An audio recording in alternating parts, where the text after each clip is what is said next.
क्या आपने कभी सोचा है कि भगवान शिव को नीलकंठ क्यों कहा जाता है? आखिर क्यों उन्होंने वह भयंकर विष पिया था, जिसे छूने से भी देवता और दानव कांप उठे थे? आइए जानते हैं समुद्र मंथन की वह अद्भुत कथा जिसने भगवान शिव को बना दिया नीलकंठ महादेव। बहुत समय पहले देवताओं और दानवों के बीच भयंकर युद्ध हो रहे थे। देवता बार बार हारने लगे और उनकी शक्तियां क्षीण होने लगीं। वे सहायता के लिए भगवान विष्णु के पास गए। भगवान विष्णु ने कहा, यदि देवता और दानव मिलकर क्षीर सागर का मंथन करेंगे तो अमृत प्राप्त होगा और वही अमृत सभी को अमर बना देगा। यह सुनकर सभी सहमत हुए और महासमुद्र का मंथन आरंभ हुआ। मंदराचल पर्वत को मठानी बनाया गया और वासुकी नाग को रस्सी।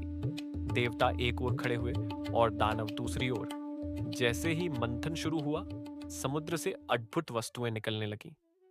कभी लक्ष्मी माता प्रकट हुई, कभी चंद्रमा, कभी कामधेनु गाय और कभी दिव्य अप्सराएं। यह देखकर सभी आनंदित हो उठे। लेकिन तभी समुद्र से निकला कालकूट विष।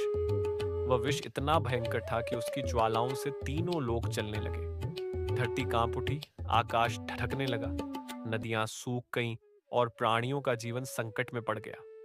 देवता और दानव दोनों भयभीत होकर इधर उधर भागने लगे। वे तुरंत ब्रह्मा जी और फिर विष्णु जी के पास पहुंचे, लेकिन दोनों ने कहा, इस विष का नाश केवल भगवान शिव ही कर सकते हैं। शिव का करुणा और त्याग।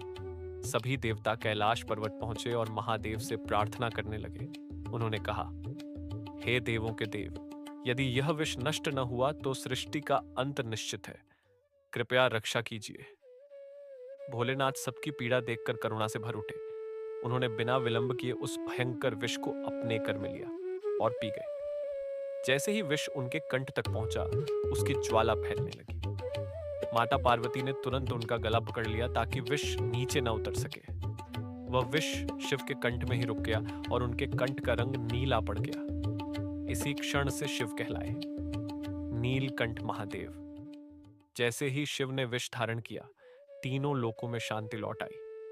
हवा शुद्ध हो गई, नदियां फिर से बहने लगीं और समस्त प्राणी सुरक्षित हो गए।